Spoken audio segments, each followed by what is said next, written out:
I could sit around and wait all day.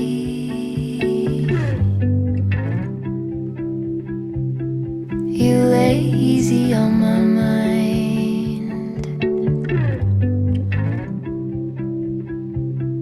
like a candle I just burn away.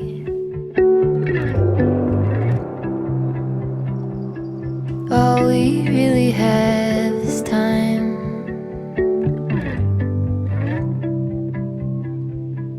All we really have is time.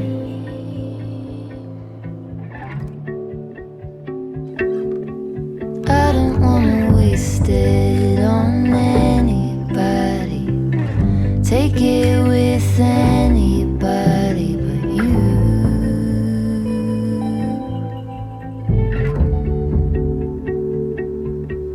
I don't wanna waste it on anybody. Take it with anybody but you.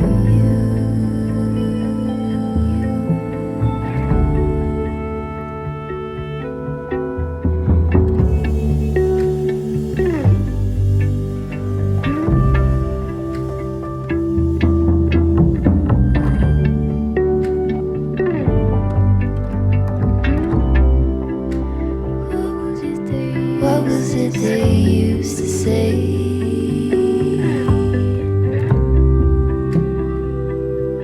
Seeking you will find.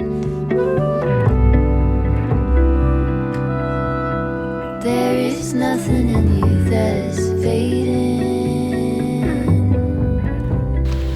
Our dragon fruit is blooming again. And if you were here last year, you're going to remember that this flower caught me by surprise. We have this pitaya cactus, and one evening, it was actually September, it was the birthday of my younger son, and we had a flower like this that opened during the night, and it opens just for one night, and then it closes like these ones. These ones opened last night and they close now, so hopefully we're going to get the fruit on these ones. But this one opened now, and I see some ants going through it, so hopefully they're pollinating the actual flower, so we're going to get the fruit. But by the morning this flower is going to be completely closed, and it's going to look wilted like the other ones around it. But then hopefully, as I said, if it's pollinated, it's going to transform into the fruit. It's middle of the night now, so I just put artificial light on so you can see it. But how beautiful. It's such a beautiful flower. If I still have the photos of last year's, I'm going to put some of them in now. The flower that I showed you, oh, I'm not used to recording standing up. Let me go a bit back. So the flower that I was recording last night, the one that opens, the pitaya flower, dragon fruit flower, that opens for just one night, it actually stayed open until the morning, and until like 9 o'clock in the morning, and I was able to take like a short video and some photos, because with the artificial light it doesn't give it justice. So I did manage to record it, so I'm really pleased, because I missed the other flowers from the previous night that opened, and that probably must have been a show, because I think they all open at the same time based on how they look. So I missed those, but I did record this one, and we'll see if we're gonna have more this year. And now I just have to wait to see whether the flowers were actually pollinated and whether we're gonna get the fruit, because last year the first one did get pollinated and the second one didn't, so the second one we didn't get the fruit. But now the plant is larger, and we had more flowers. Now I see that most of the flowers have been on the side facing east, so it means that the plant likes the morning sun, even though we do have the sun on that side in the afternoon as well. But it seems that the plant, the pitaya, that it likes morning sun. So what I'm going to do now is I still didn't weave in the ends of this wrap. I'm going to do that now, but beforehand I need to just kind of clean. I'm going to sit outside. I need to, that is a daily thing, brush the where I'm sitting, the couch, because during the summer, especially when it's very, very hot, we have these tiny fire ants, and they are so small, like reddish color, but when they bite, and they're everywhere, but when they bite you, it like hurts. You don't even see them that they bit you, but then when you feel it right away, and it just burns for ages afterwards. And I saw some of them on the couch, so whenever I need to sit, I always have a brush, and I just kind of brush the couch wherever I'm gonna sit, and possibly even cover it with something so they don't bite me. But it happens every summer. It's just no avoiding it. And they're everywhere. They're in the garden, they get in the house. I don't know where they appear from, but then again, we always have they probably come from the garden, but we always have everything open, all the windows open, unless it's really, really hot and we have to put the air conditioner on. But because of the animals, we tend to keep everything open. So that's the plan for today.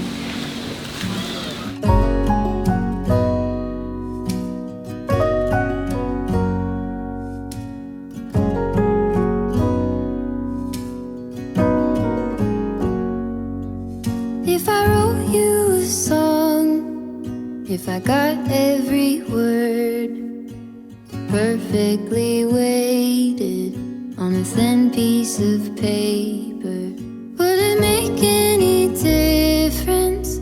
Would it change for the better? If I wrote you a poem, if I posted a letter?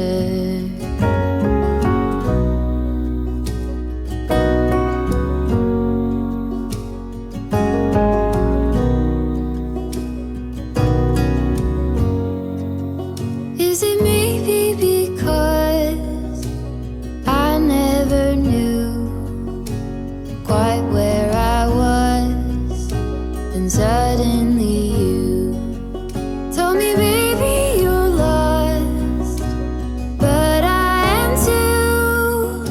Whatever the cost, we'll make it through. Tell me you're the one for me now, 'cause what am I supposed to do? If you are not the one for me, then tell me now what I could do.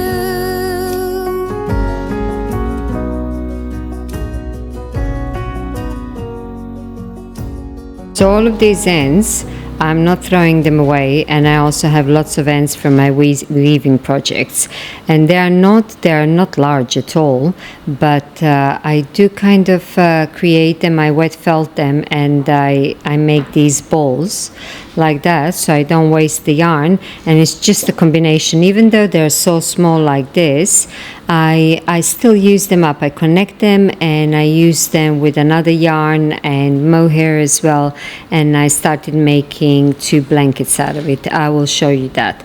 But yeah, nothing goes to waste. Till the last drop of yarn, basically.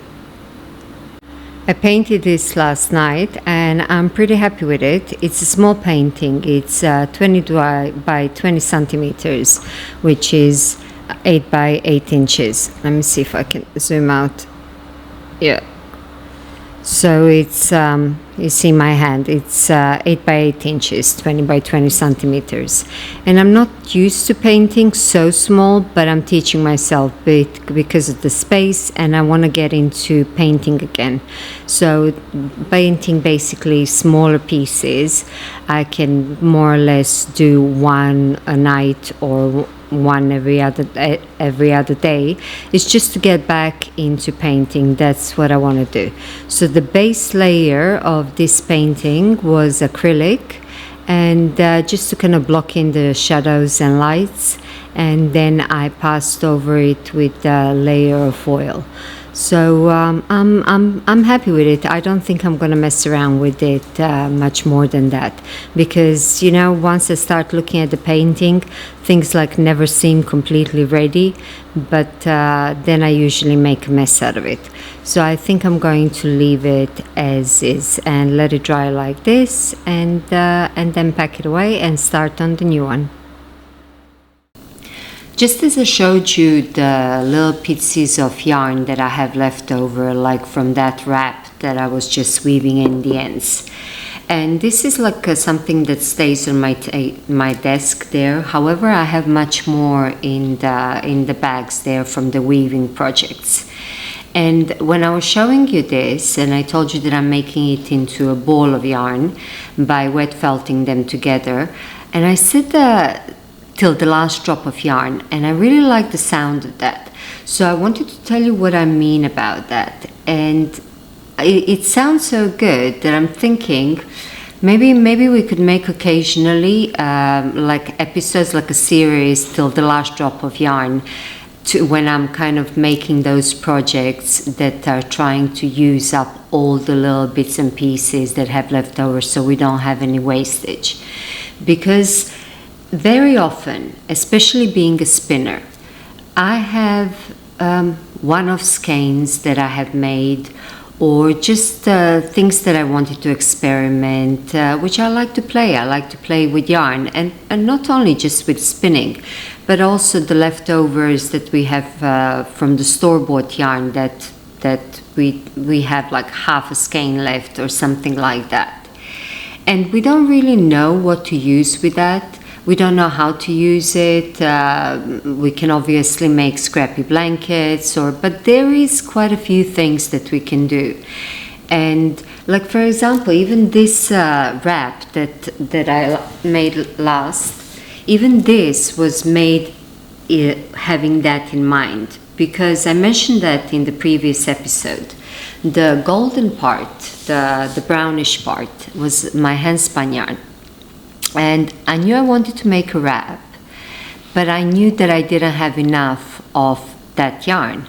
So I thought, okay, let me use as much as I have of that yarn, because I don't have any more of that fiber, so I'm never going to spin it and get this yarn again. But in order to create the project, I have to introduce another color, which in this case was black.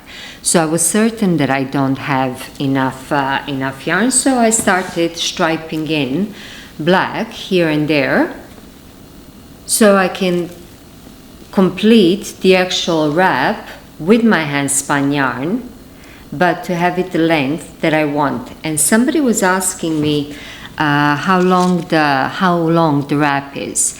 Now, I didn't plan for it to be that length, but it ended up being 173 centimeters, which is about 68 inches. And the width is 50 centimeters, which is 20 inches. So it's 50 by 173. Now, if I made it 180, I mean 6 feet long, that would be fine as well. It's just I didn't really measure. I just kind of did it approximately. And then when I finished this skein of black yarn, and I said, okay, I'm going to stop it right there. But the size is fine. So 173, which is 68 inches. So I suppose if you make it 70, whatever, around that ballpark, the size is just fine. And the width is, as I said, 20 inches, 50 centimeters, and I think that that width is also fine. So somebody was asking me that. I didn't weigh it. I don't know how heavy it is. This is approximately sport weight yarn.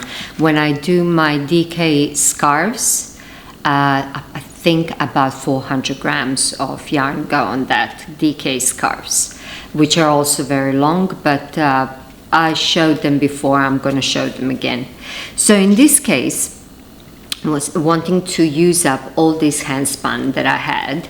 I was kind of towards the end measuring how many grams go inside of one row of the wrap, so I know when to stop.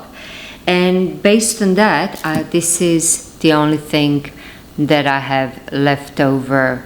Oh, is it focusing? This is the only thing that I have left over from that handspun singles. And what I'm going to do now is with this, I'm going to put it together with this pile, which also has these little bits from weaving in the ends. And I'm going to, I wet felt them, spit splice them together in order to create a ball like this. This is a variation of many different yarns, and if you can see, so really the ends, the pieces that are felted together are really not long. This is how the pieces are, so they're about that long. And but over time, if I do, I kind of just have it at my desk, and every day I put kind of two together and I join them, and I have another ball that are already, so it's a mix match of all different colors from all different projects. Now when I have ball like that, or in this case like this is the other one that I have, because the pieces are so small, and when you felt them together, this part here where it joins, it becomes thicker. So in order to knit with it just on its own, I don't think it would be very nice feeling, because the part where it's felted, it just becomes a bit harder, tougher and thicker. And because the ends are so small, then that happens on very short distances. So what I did with this one that I have first, I started making a blanket. I didn't come very far. I started it a bit ago. So what in this case I'm doing, it's a crochet blanket. So I'm using this ball of yarn, which is like this, but just different colors. And when I finish this one, I'm just going to add that. I'm not kind of planning or organizing the colors. Just as they come, this is what I do. Now for the other two yarns that I'm holding with this ball, I'm kind of tying all those colors together. So in this case, I have a cone of this. I actually have no idea what wool is this, but I have a cone of that. Why isn't it not? It's not focusing, sorry about that. And I have a cone of this mohair blend. I think this is mohair and acrylic, which is red and black, kind of marled. So I'm holding these two with the ball of that very scrappy yarn. And this is how the fabric is turning out.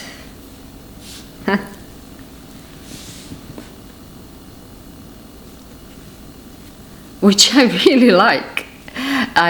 Because I have the other two yarns that are connecting all these colors together, I don't mind these pops at all, the pops of color. In fact, I really like it. So we have some pops of turquoise and some pops of yellow, and I really don't mind that at all. So, but having the other two that are kind of connecting the yarn, that scrappy yarn together. So that way I am basically going to have, I mean, I don't know how long this is going to take. This is definitely a process make. I mean, in this case, crochet. So however long it takes, it's going to be a nice product in the end. It's going to be a nice finished object in the end, and I'm going to have more or less all of my projects in it as well, and also not have wasted any yarn. I do have another blanket that I'm making like that, and this is going to be a very thick blanket that I'm crocheting, and that is on my is going to be for my bed. Now this blanket, it's not going to be the one that is going to stay on the bed all day, all year long. This one is going to come out only in the winter because it's so thick. And how I started doing it is I have a lot of I have two 1 kilo cones of white mohair, pure mohair, DK weight. But mohair DK weight also being, you know, when it fluffs up, it's actually thicker than, you know, than DK in itself. So I have that, and what I had is a ball of this yarn, which is my DK hand spun plus a strand of that mohair. So the strand of yarn, it's actually quite thick, and the fabric that it creates is quite thick and quite warm.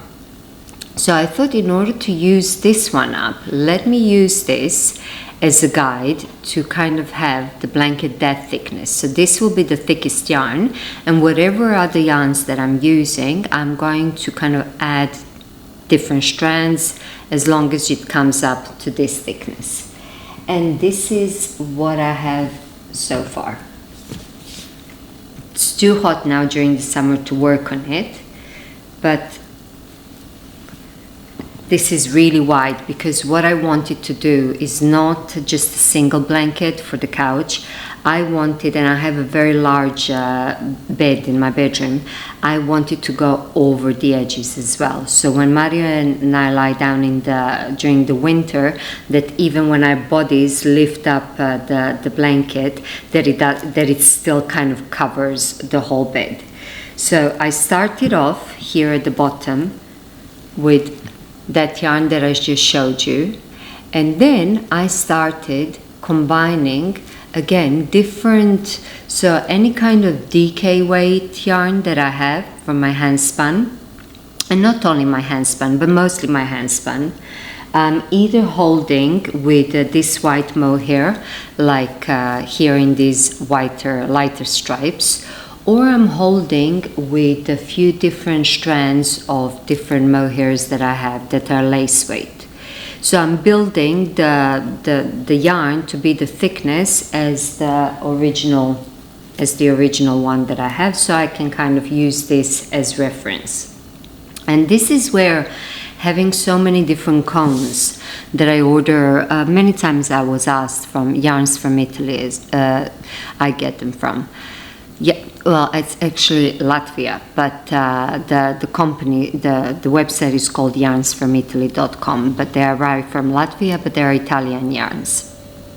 So I have a lot of those cones. I get cobweb, I get mohair cones, the mohair cone and alpaca cones. The ones that I get, they are usually blend of 50% mohair, 50% polyamide. So they are not those very luxury ones like 70% mohair, 30% silk, although you can get those as well, but I don't tend to because I use them for socks and for blankets.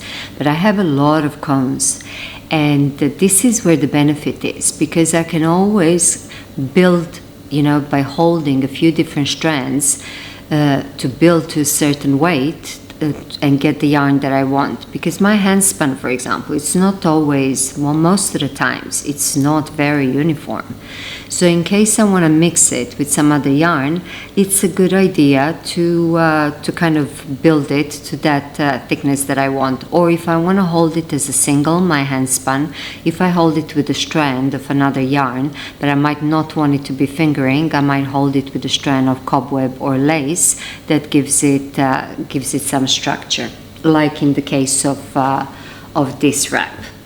So yeah, that's what I wanted to talk to you about, to kind of tell you what I mean by until the last drop of yarn, because I really liked when I said it, I like how it sounded. So I think that whenever I make something like that, I'm going to maybe title the episode that to kind of have it as a series. And how some people have like scrappy Wednesdays or scrappy Sundays or something like that when they're working on their scrap yarn projects. I like the idea of till the last drop of yarn.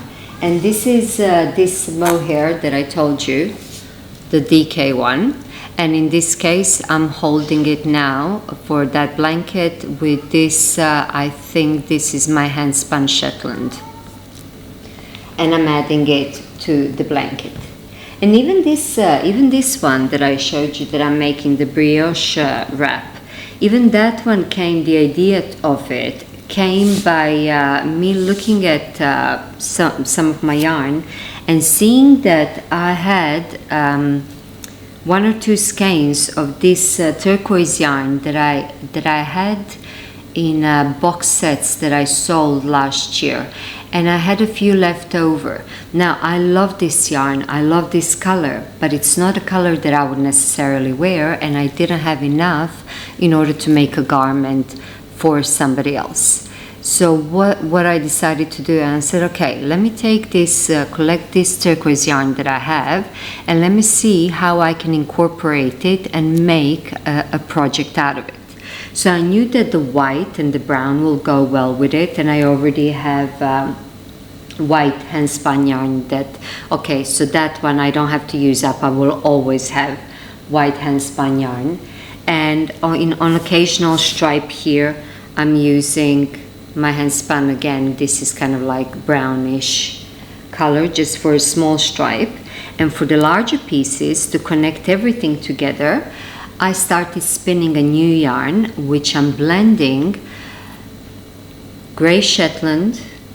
Oh God, I don't know exactly what all the fibers that I'm blending, but there is brown, gray, white, orange, like burnt orange, and turquoise. And then I'm plying it, so that comes out when I spin it as one strand, as a singles, and I'm plying it with a strand of white handspun Polworth. And what I'm getting is this fabric, which, even though it has these nice pops of, not even though, especially because it has these nice pops of burnt orange and turquoise, it really ties in well with the other yarns. So even this wrap kind of came with that idea to use up this one or two skeins of the turquoise yarn that I have. And I have quite a bit of yarn like that, but I'm not going to get overwhelmed by trying to work on all of it at the same time. I'm working on these few projects. When I finish those, then I'm going to take some other yarn that I want to kind of use it up and see how I'm going to, and it does make me more creative. It makes it more interesting. It's like I'm using a palette of colors and just trying to think what I'm going to do with it.